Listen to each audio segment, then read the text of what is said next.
So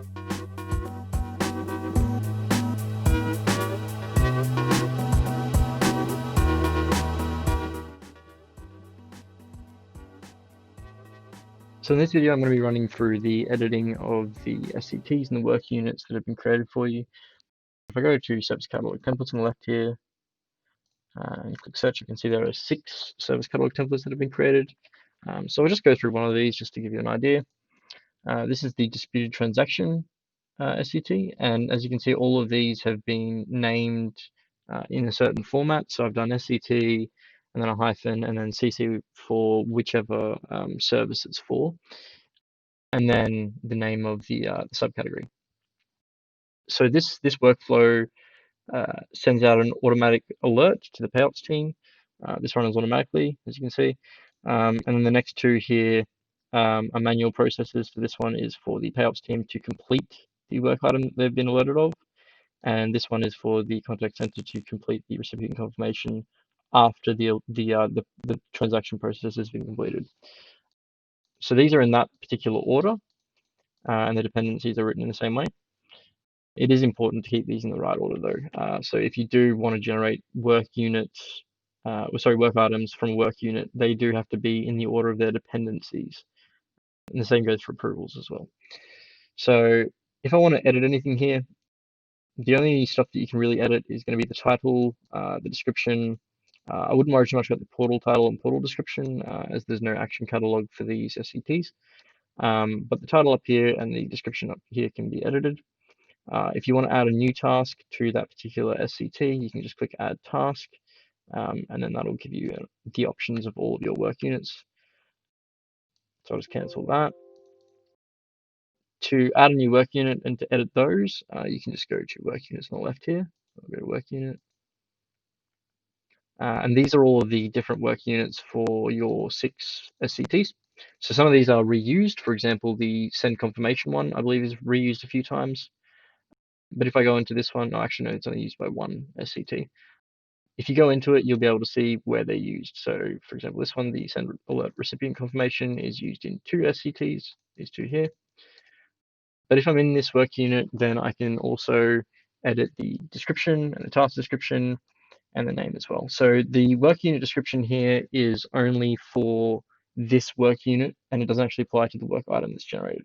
When the work item is generated, it uses this task description to generate it, and then it assigns it to this team with the max time to complete in however many units you've chosen. So this is 1 hour. I wasn't quite sure what how long you wanted these to be completed by, but I've just put them as 1 hour for now. You can change these obviously quite easily just by changing that to a 2, or maybe if you want to make it a day, you can change it to a day.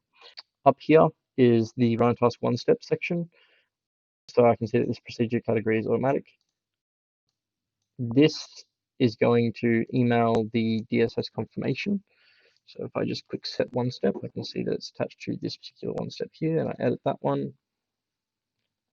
What we're doing here is we're going and we're setting the own by of that task. We're going to the incident, and then we're going to email the DSS confirmation. So that gives you the task owned by value and the information of your template. So you can change this quite easily if you want to, just by going into the send email section, which is this part here. And you can edit what the email says, who it goes to, and what the subject is, and all that sort of stuff for that particular DSS confirmation. I did notice that this has a little information icon next to it. It looks like the value for the own by has been removed, so I'll just re-add that back in pretty easily. I'll click OK here, close that. So you can choose to run this 1 step manually or via the automation. If you choose to run it manually, it'll give you the pop-up with your email. If you choose to run it via automation, it may not actually work because you'll probably need to edit that email before you send it off. So if I choose to run it via automation, it's generally something that I want to run when I choose to run it, but I don't want myself to run it. I want the system to run it. I want the Cherwell administrator to run that 1 step. So that'll run automatically via automation and then resolve that ticket. The run after time here you can't select. This is only selectable if you don't have either of these ticked. If you don't have either of these ticked, then you can choose how much time it takes to run that one step and close that work item. So in the instance of, I'm not going to save changes to this one, but in the instance of the alert payops team of work item, this one is not run manually. It's run by an automation, and all it does is send an alert to the payops team that there has been a work item generated. So if I go to set one step here, I can see this one step here, edit that. All this does is send an email to the payops team, which in this particular instance is epayment@indue.com when the system is in production, which at the moment it's in dev, so it won't send to that email address. It'll send to the dev email recipient stored value. But when it is in production, it'll send to epayment@indue.com, and it'll provide them with this information. A work item has been generated for this incident with this incident ID, and then you can have your alert information here as well. I wasn't sure what to put here, so I've just left it as email alert information here. Cancel that. The teams that I would assign these to, if you're having it run via automation, so automatically without your input, I would assign it to the system team with Cherwell admin. That way, you know, the system is going to run it. You know that the system's run it, and when it's complete, you know what's happened. So I can see there's 4 work units, 4 SCT, sorry, using this work unit.